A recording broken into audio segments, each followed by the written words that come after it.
Assalamualaikum warahmatullahi wabarakatuh. Ketemu lagi setelah sekian lama liburan. Semoga kalian sudah bisa fokus dan sudah ada motivasi lebih untuk bisa belajar lagi.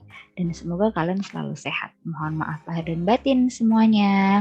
Oke, hari ini kita akan lanjut ke materi membaca menulis permulaan yang ketiga, yaitu kegiatan belajar mengajar MMP. Seperti apa? Yuk kita lihat. Pembelajaran MMP itu bisa dibagi menjadi dua, yaitu yang tanpa buku dan juga dengan buku. Nah, maksudnya bagaimana? Kalau tanpa buku berarti kita membuat kegiatan pembelajaran sendiri. Sedangkan kalau dengan buku, kita melakukan pembelajaran sesuai dengan buku yang digunakan. Nah, kita lihat bedanya apa. Di pertemuan pertama, guru biasanya dapat memulai dengan menanyakan nama siswa, kemudian berlanjut pada perkenalan mandiri. Kalian mungkin masih ada yang ingat bahwa biasanya di hari pertama sekolah itu kalian akan perkenalan nama lebih dulu, tempat tinggal dan sebagainya. Nanti baru masuk ke dalam mungkin pengejaan nama sendiri dan lain-lain. Nah, variasi kegiatan selanjutnya itu guru-guru bisa memulai dengan menggunakan gambar. Contohnya ada gambar anggota keluarga. Nah, ini biasanya kalau di kurikulum 2013 masuk ke dalam materi diri sendiri. Nah, di dalam materi diri sendiri itu ada perkenalan nama, kemudian ada anggota keluarga juga. Nah, kalau kita tidak menggunakan buku karena mungkin misalnya bukunya belum siap dan sebagainya, kita bisa menggunakan variasi kegiatan ini, yaitu dengan menunjukkan gambar anggota keluarga. Kemudian yang kedua adalah menceritakan gambar, yaitu memberi nama pada masing-masing tokoh. Nama menggunakan huruf pertama yang diajarkan siswa. Misalnya ada namanya Nana, kemudian ada Nono, atau misalnya ada Mimi, seperti itu. Jadi menggunakan huruf-huruf yang memang banyak digunakan oleh siswa, yaitu huruf-huruf yang mudah dan familiar untuk dilihat atau dibaca siswa di kehidupan sehari-hari. Jadi hindari penggunaan huruf-huruf yang menyulitkan seperti misalnya R, L, kemudian ada V, F, seperti itu. Itu biasanya nanti setelah sudah beberapa lama. Tapi kalau untuk yang awal-awal, apalagi kalau siswanya masih banyak yang belum bisa membaca, maka gunakan huruf-huruf yang sangat familiar untuk mereka. Kemudian yang ketiga, siswa diminta untuk bercerita dengan bahasanya sendiri. Nah, selanjutnya ada memperkenalkan bentuk huruf melalui gambar. Jadi ketika bercerita itu yang dimaksud adalah misalnya nih, ayah Nono memiliki seorang istri bernama Mimi, misalnya seperti itu. Jadi karena di situ sudah ada nama Nono, ada nama Mimi, kemudian anaknya namanya misalnya Nana, dan misalnya siapa lagi, ada kakak misalnya seperti itu. Nah, itu diminta untuk menceritakan. Selanjutnya adalah perkenalan huruf. Nah, perkenalan huruf di situ bisa dilihat bisa dibilang itu sudah tidak menggunakan gambar lagi, karena gambarnya tadi hanya untuk membantu bahwa ini loh ayahnya namanya Nono, kemudian ibunya namanya Mimi, anaknya namanya Nana, dan kakak misalnya begitu. Nah, setelah mereka sudah memahami nama-nama tokohnya, sudah tahu ceritanya bahwa keluarga tersebut punya 2 anak dan sebagainya, gambarnya dilepas. Kemudian di situ ditulis ini mama, seperti itu. Nah, bisa juga menggunakan metode yang lain. Kalau menggunakan metode ini mama, itu berarti kan menggunakan metode global atau SAS. Tapi kalau misalnya mereka mau diperkenalkan dengan suku kata terlebih dahulu pun tidak masalah. Yaitu misalnya menuliskan ada mama, tanda hubung atau strip ma, kemudian ada mi strip mi, jadi mama, mimi, seperti itu. Nanti ada papa, nono, begitu. Jadi metodenya terserah. Bisa juga misalnya dengan huruf terlebih dahulu. Jadi kalau mama, mama, berarti menggunakan metode eja. Jadi bebas metodenya mau menggunakan apa. Yang selanjutnya adalah membaca tulisan bergambar. Nah, ini biasanya karena gurunya sudah mengetahui mau menggunakan metode apa, maka bisa gambarnya itu juga dikeluarkan lagi, misalnya gambarnya perorangan, sudah bukan lagi gambar keluarga.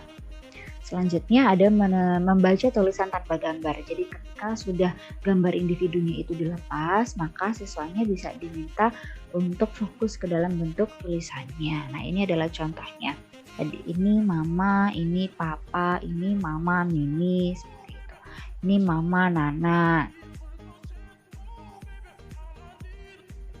Selanjutnya ada memperkenalkan huruf, suku kata, atau kalimat dengan bantuan kartu. Nah, sekarang kita mulai dengan permainan. Permainan kartu. Yang pertama adalah memperkenalkan unsur kalimat atau kata.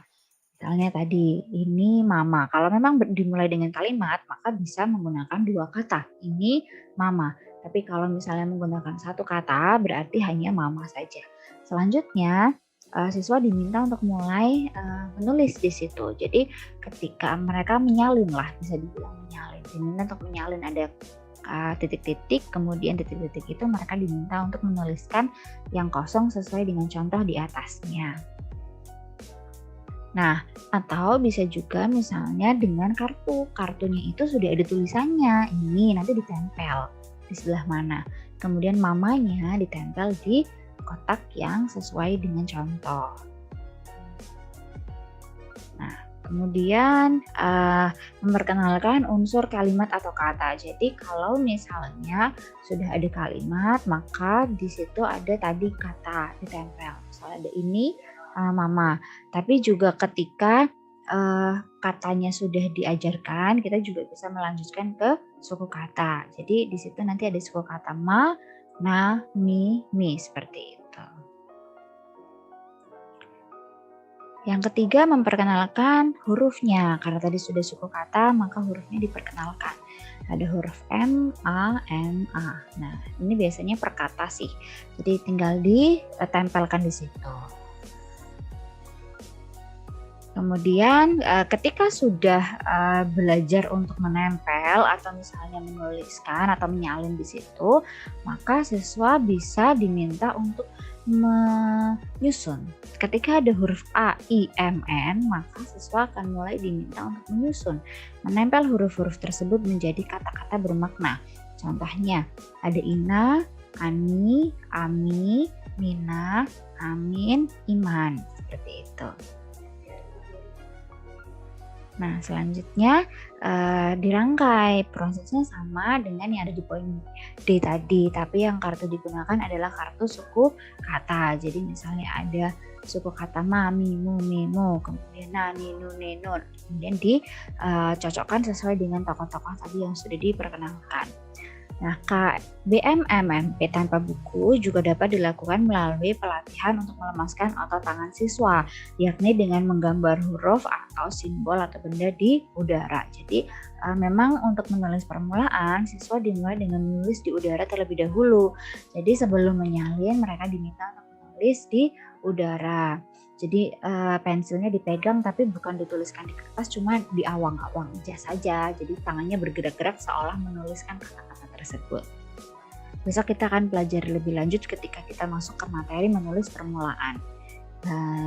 Yang mungkin kita akan praktik menggunakan Zoom sehingga kalian sudah juga lebih bisa memahami konsepnya seperti apa. Nah, kemudian selanjutnya kita masuk ke pembelajaran MMP dengan buku. Berarti memang ada buku yang digunakan sebagai panduan. Pembelajaran ini dilakukan setelah siswa mengenal bentuk tulisan dengan baik. Betul, karena kalau tidak, di buku itu memang karena isinya tulisan semua, itu akan sulit dipahami oleh siswa. Selanjutnya, langkah awalnya adalah membangun ketertarikan siswa terhadap buku sehingga siswa termotivasi, bukan belajar karena paksaan. Jadi bukunya memang harus menarik, isinya berwarna-warni, tulisannya mudah dibaca, dan sebagainya. Jadi kriteria buku yang sesuai untuk anak itu juga harus diperhatikan. Kemudian variasi kegiatan selanjutnya yang pertama adalah membaca buku pelajaran. Jadi buku-buku untuk buku siswa itu harus sama semua, harus punya semuanya. Dan di dalamnya itu terdapat ilustrasi untuk menarik perhatian atau minat siswa. Kemudian siswa diberi penjelasan singkat mengenai buku tersebut. tentang bagaimana menggunakan buku dengan baik juga. Jadi bagaimana caranya menyimpan, disampul, kemudian tidak dicoret-coret dan sebagainya. Kemudian diberi penjelasan tentang halaman buku. Halaman bukunya ada di sebelah mana, daftar isinya di mana untuk mencari bab ini, di mana itu lihatnya di halaman berapa, seperti itu. Kemudian selanjutnya fokus kepada salah satu bacaan.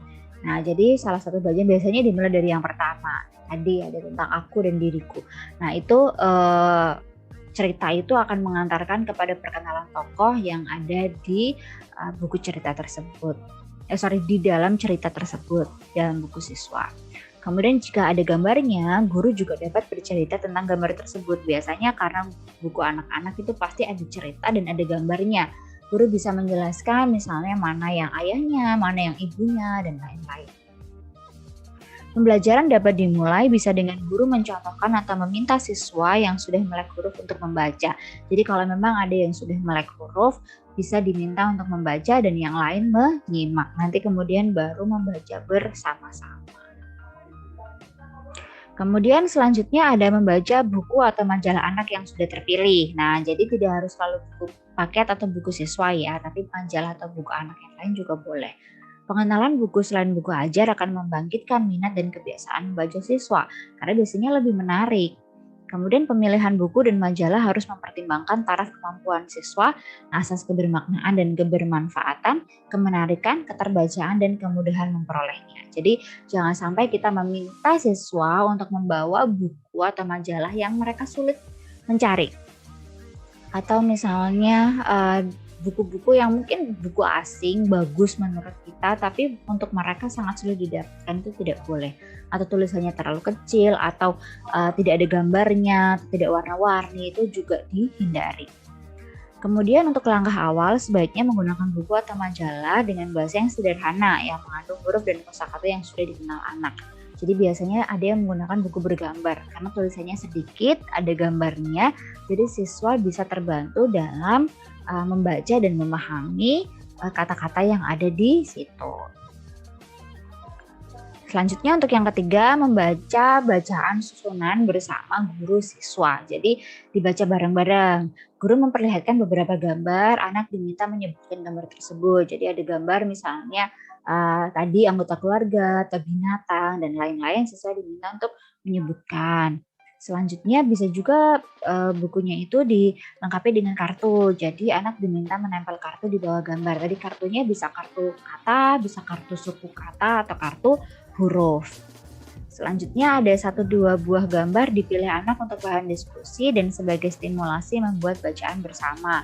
Jadi ketika ada gambar yang sudah terpilih, itu bisa jadi stimulasi, misalnya yuk kita buat cerita bersama-sama dari gambar anggota keluarga, kemudian siswanya diminta ayo kira-kira ayahnya namanya siapa, ibunya namanya siapa, seperti itu, dan kemudian dirangkai menjadi sebuah cerita.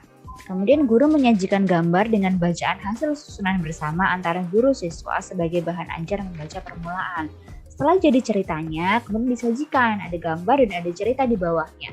Sebenarnya ini menggantikan cerita-cerita yang sudah ada mungkin di buku siswa. Ketika mereka bosan dan sudah membacanya di rumah, kegiatan ini bisa dilakukan untuk setidaknya ada variasi bacaan. Tidak hanya itu lagi, itu lagi. Nah, selanjutnya ada membaca bacaan susunan siswa, bisa kelompok, bisa perorangan. Kegiatan ini dilakukan jika siswa sudah dapat membuat kalimat secara mandiri.